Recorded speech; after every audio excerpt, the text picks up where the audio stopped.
Uncover ancient Egypt's mysteries through surprising rainfall erosion evidence. Just in the interest, just in the interest of keeping this standalone, please explain to people the whole deal with Dr. Robert Schoch from Boston University and the water erosion. Yes, I know, and if you've heard this before, I'm sorry. I just want it for people that are like, "What?"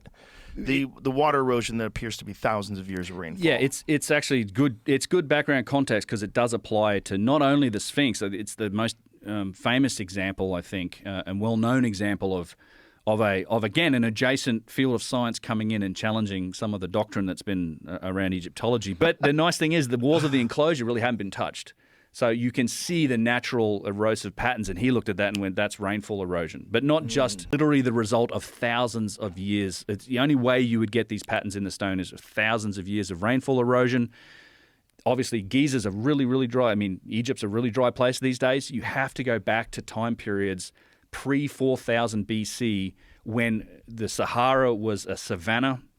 It was grasslands with lake basins and river systems, and it had a lot more rain. But it turns out that all of these valley temples on all of these pyramid sites, from Dashur and Saqqara, Abu Sir, Abu Ghurab, Giza, all of those valley temples were built on the shores of this extinct branch of the Nile.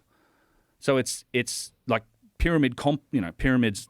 When you look at a pyramid, it's not just a pyramid. There's a whole complex associated with it. There's a temple, or there's a structure at the pyramid. There's a causeway. There's what they call valley temples down.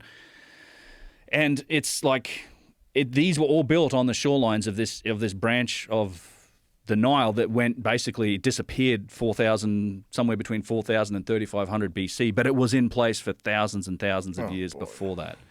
I mean, it sounds crazy to say, but I think they had a technology that we haven't even begun to mess with yet.